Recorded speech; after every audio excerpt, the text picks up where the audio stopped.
First, though, drone technology, whether it's the police, enthusiastic photographers or companies planning to use them for deliveries, these flying machines are becoming more and more popular. Yeah.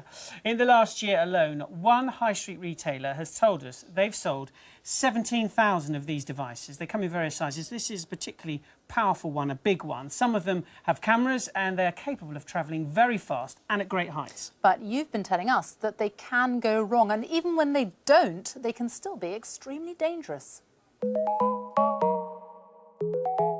When it comes to getting a bird's-eye view of the world, there's no doubt that drones are brilliant inventions. Drones with built-in cameras start at just £20, meaning that they're accessible to anyone. And they're everywhere now. TV crews like us are using them to get that perfect aerial shot. They're also great fun to play with. More and more people are buying them to use at home, on holiday, in the local park. But with drones reaching heights of around 400 feet, they're not so much fun if things go wrong. We were contacted by the owner of this drone, who sent us his footage after it malfunctioned and crashed into Betty Luca's garden in Kent, just feet away from the Eurostar train line.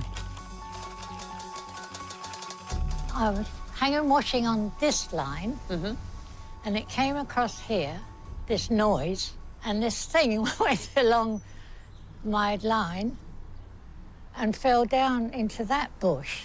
And what was it? How big was it? About like that, I think. And it's making this hell of a noise. So I thought, what on earth is it? Sorry, I'm still shaking. Yeah, I know.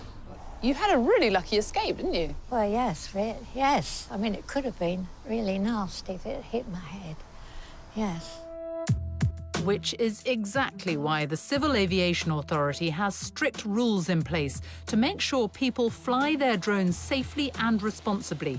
If you use them professionally, you need a full licence. But for amateur drone users, there is the CAA's Dronecode.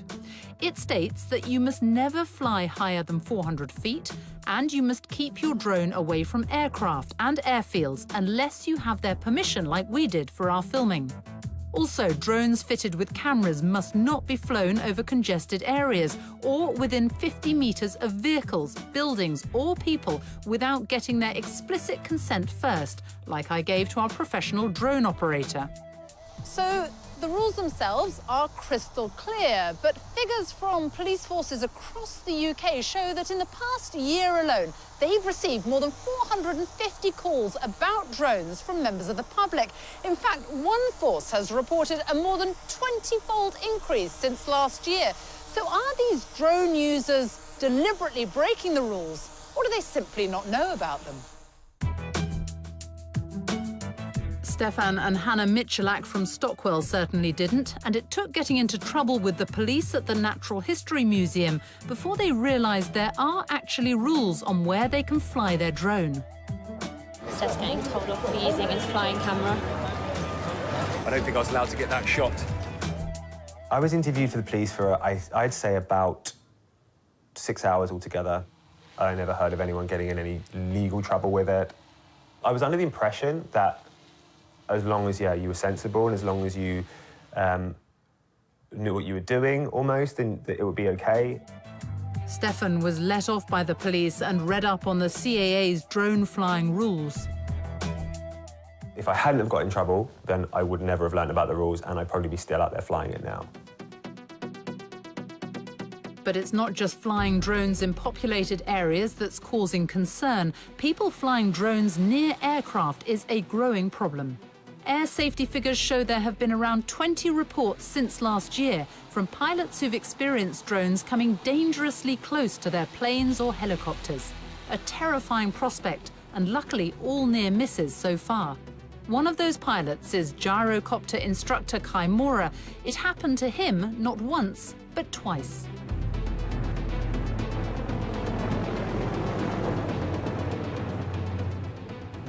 The first time you saw a drone, what happened? Well, I was on a training flight with a student, and it suddenly appeared in front of us as we came into land. So I took the controls from the student and took avoiding action and managed to avoid it. Literally swerved? Yes. If we hadn't avoided it, we certainly would have had an impact. And the second time? And the second time was at 1,500 feet, same height that we have currently, and didn't see anything until it sort of just came across here. What would have happened if that had hit you? Well, given at that speed, because we were doing a similar speed, 85 to 90 miles an hour, and it would have probably, gone through the screen. You're an experienced pilot, but you must have been very shaken. Yeah, there is that. Afterwards, when you actually think about what could have happened, is when the penny drops. So what can be done to tackle unsafe drone use? Well, in Ireland and America, plans are already in place to roll out a compulsory registration scheme for anyone who owns a drone. It will mean they can be fully educated on the latest rules and safety information.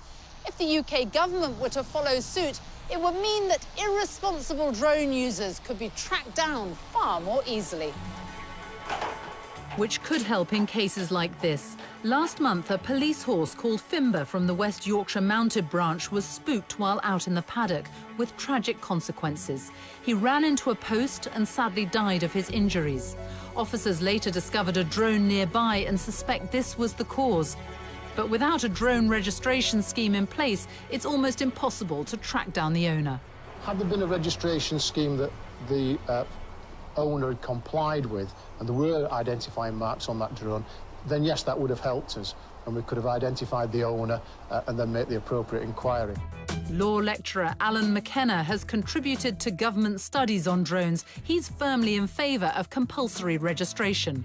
A registration scheme would require those purchasing drones to identify themselves in terms of names and addresses. They will provide the regulatory authorities with that vital information they currently don't have. In the meantime, Kai is calling on all drone users to remind themselves of the rules before there is a real accident.